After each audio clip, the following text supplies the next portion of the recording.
We have assembled here to do the puja of the Mother Earth. We call it as the Bhumi Puja, Sri Dhara Puja. She is called as Dhara. As you know, Dha means sustain. Radha. The one who sustains the energy is Radha. And Dhara, which is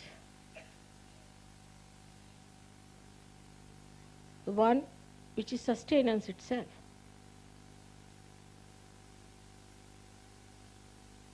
She sustains us. On her we live. As you know, this Mother Earth is revolving with a tremendous speed, and but for her gravity, we would not have existed here. Apart from that, there is so much atmospheric pressure on her.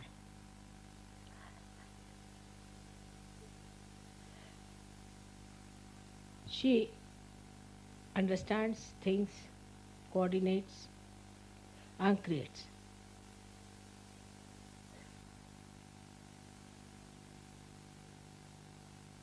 This only you can find out when you are a realized soul. You have seen how she sucks in your negativity when you are standing on her bare feet, respecting her, requesting her to suck your negativity with a light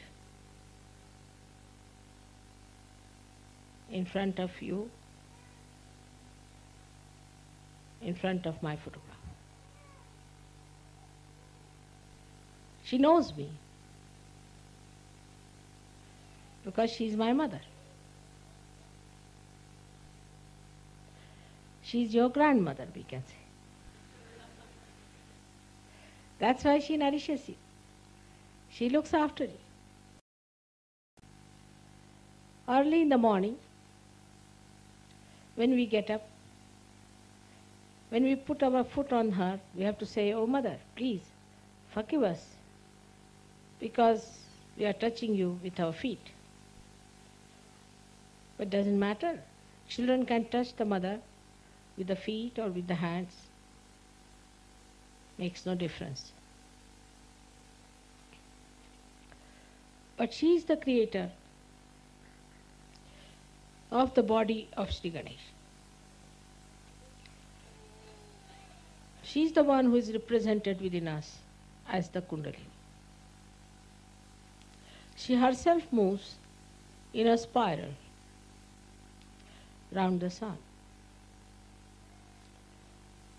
The sun also moves up and down, and she moves around the sun in a spiral.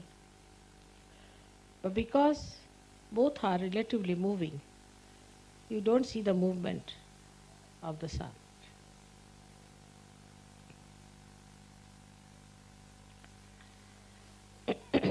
The relationship between the Mother Earth and all other stars, planets, and constellations are kept constant and variable with great care.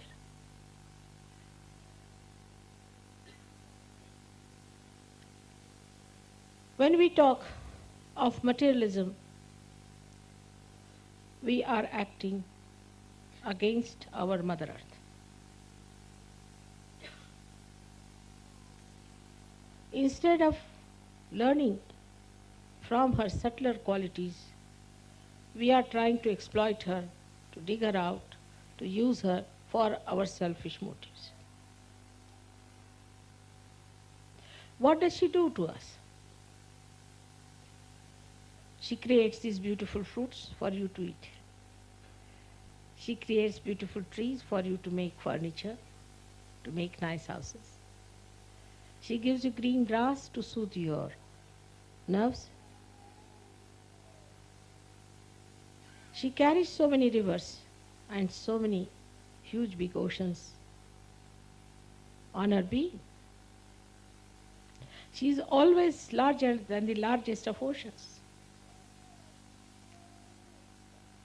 Such a great thing as she is, what do we do to her is to exploit her fully, indiscriminately. Then the reactions are setting. The beautiful cycle of nature is broken by our aggressive attitude and absolutely indiscreet. Then this Mother Earth doesn't do anything as such herself, not much. But then the ether starts acting, and you have problems, what we call as acid rains, plastic, all kinds of problems that come out of this indiscreet creation. When we started making machinery without any balance,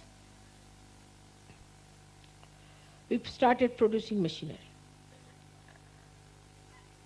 Just like mad. As a result of that, now we have become slaves of machines. We can't do anything with our own hands. Because of machines, people have become unemployed. As I have said many a times, that machines are for us, we are not for the machines. But today the situation is very different. We are entirely into the hands of machines. Again the same indiscreet behavior. Again the same imbalances. Mother Earth teaches us balance. If she was not in a balance, we would have been all finished. She teaches us gravity. She teaches us how to be attractive to another person without the other person knowing about it, feeling about it, without enslaving, without mesmerizing, without obliging, to attract and to give without expectations. Without any expectations, she gives us. Whether we respect her or not, whether we treat her or not, we give her. But when she gets very upset, like as in, you have heard that in Mexico, she erupted out. You know what was happening in Mexico? I was telling you long time back, that they are using all kinds of black magic. They are producing all kinds of drugs. Colombia is doing the same. And if you do all these things to harm people, then she gets into volcanic conditions. And then a volcano starts bursting out. As you know, Los Angeles and all these places on the western coast of America are still in the danger of volcanoes. All kinds of gurus have gone and settled there. All kinds of black magic is on. There is witchcraft which is officially recognized. Officially they are registered. Nobody minds doing anything because they say you have human freedom to do all kinds of devilish things. Under the name of human freedom, they are doing all kinds of horrible things. As a result of that, Mother takes the respite. It is always a collective respite. It is always a collective respite. Please remember this. But when Sita wanted to leave Sri Rama, she opened herself and took her inside herself. That is a reception of the Mother. That is not the destruction or eruption. But the eruption harms collectively, and sometimes some innocent people are also killed in that.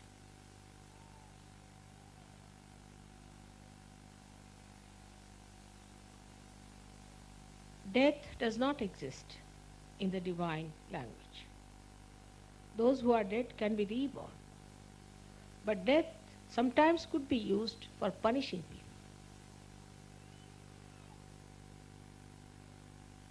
for destroying them, for taking them away from the sea. That's what the Mother Earth does.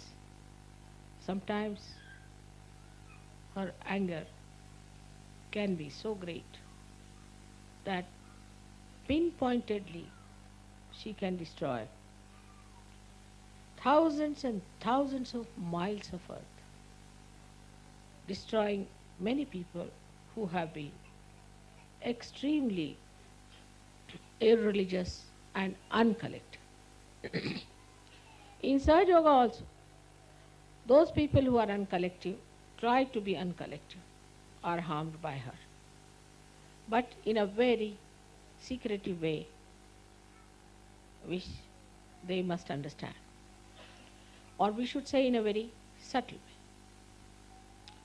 When Sahaja Yogis become uncollective, saying, this is my house, my home, this is my privacy, this is my wife, my child, my things, I cannot come to puja because I have got this problem, I cannot do this work for Sahaja Yoga because I have got that problem. When they become uncollective,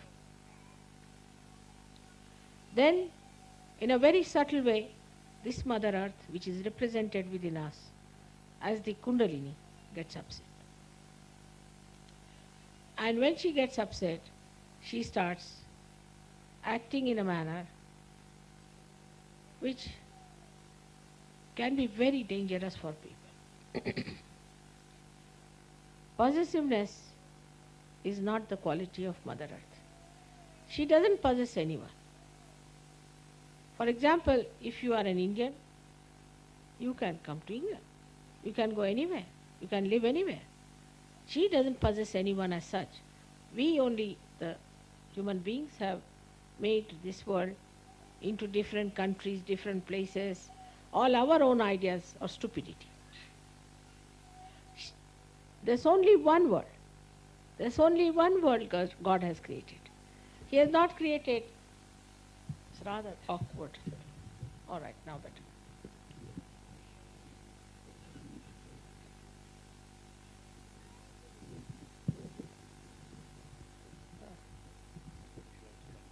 It's all right, now better. It's rather awkward.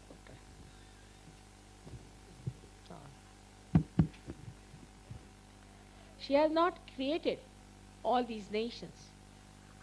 Only there are ravines through which big rivers flow. Sometimes, wherever she has raised herself, there are mountains. These are her different durations and different varieties, just to create beauty. Supposing the whole world was like a bald-headed gentleman, what would have happened to us? First of all, we all would have slipped out, I think. Or else, what would have happened if it was nothing but just all over the forest? Or all over only the mountains? Or all over just the rivers? To create the beauty, she has used all these things to make us happy, to give us joy, to entertain us. She created all this beautiful stage for us. And what do? We have divided her into parts. That this is my country, this is your country, this is their country. When we die, what is our country? We are all dead bodies. Whether you are buried in a church or in the open, you are all in the Mother Earth. What is our country is that we are the Mother Earth. So we have to understand that this body is made out of that Mother Earth to which it has to go. And we are stupid to feel that we belong to this country or to that country. Of course, this is the greatest miracle of the Maya, that people know this, but still they do not want to believe it. There are so many truths they know, they are sure, they know about it, but they don't want to believe it. Or they believe it, but they don't want to accept it. And even if they accept it, they don't want to know about it. It's a funny human miracle that they know that nothing belongs to us. When we come on this earth, our hands are like this. When we go, everything is like this.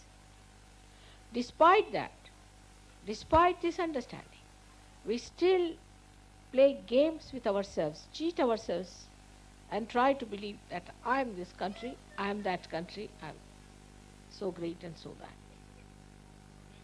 But human beings were born in certain countries earlier than in other countries. That has definitely made difference to the tradition and understanding of life, that is human life. Earth remains the same, but this changes. The climate may be different.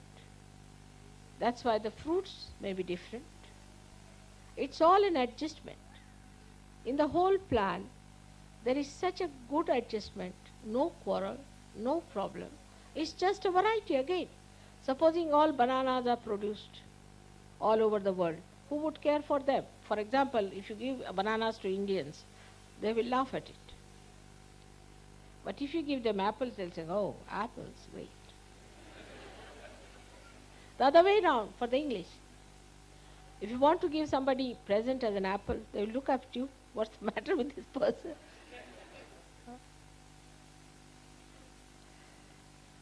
So this is again her own style of playing and giving you different type of climates, different type of produces, so that you enjoy different things.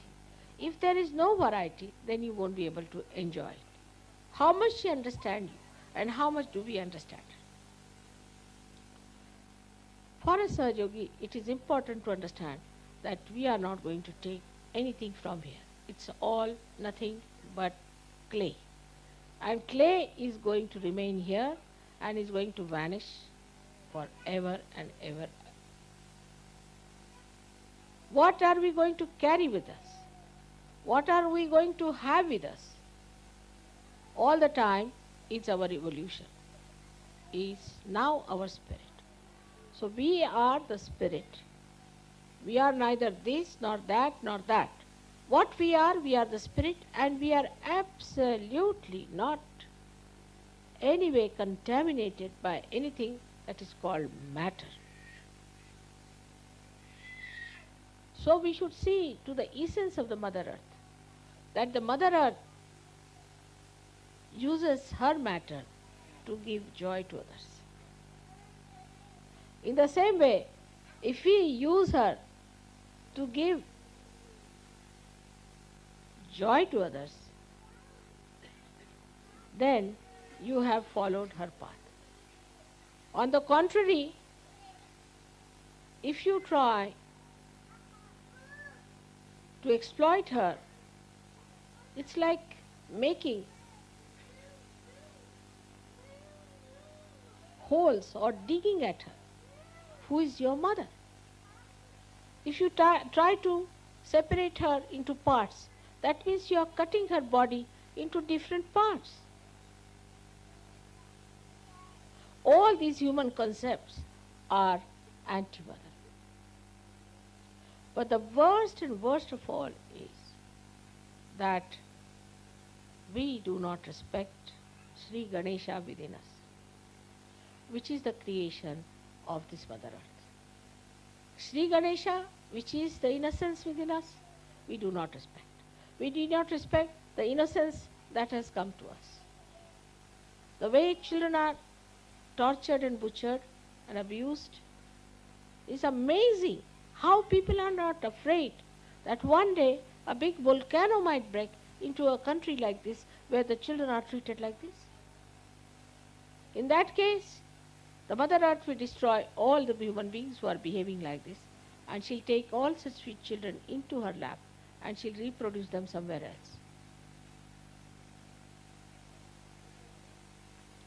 It is very important to understand that unless and until we respect Sri Ganesha within us, our innocence, our chastity, we cannot allow ourselves to call Sahajogis. That is the first beginning, the first step towards our ascent.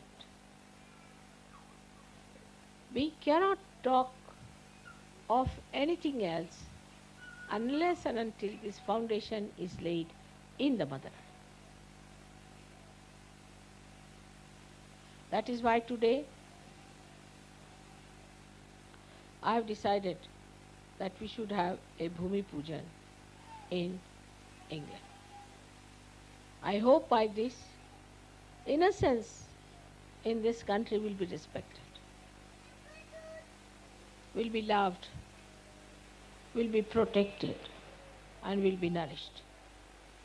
By this, innocence in grown-up people will be awakened, that they will respect their innocence, respect their chastity, above all other things. By this Bhumi Pujan, we respect the essence of the Mother Earth, that is the Kundalini within us, and we respect our self-realization by that. I hope what I am going to do today may be able to transform this country into its real form that I call as the heart of the universe. By this I hope the Mother Earth will melt the stone hearts of this country into beautiful lotuses, into fragrant flowers of daisies all around. May God bless you.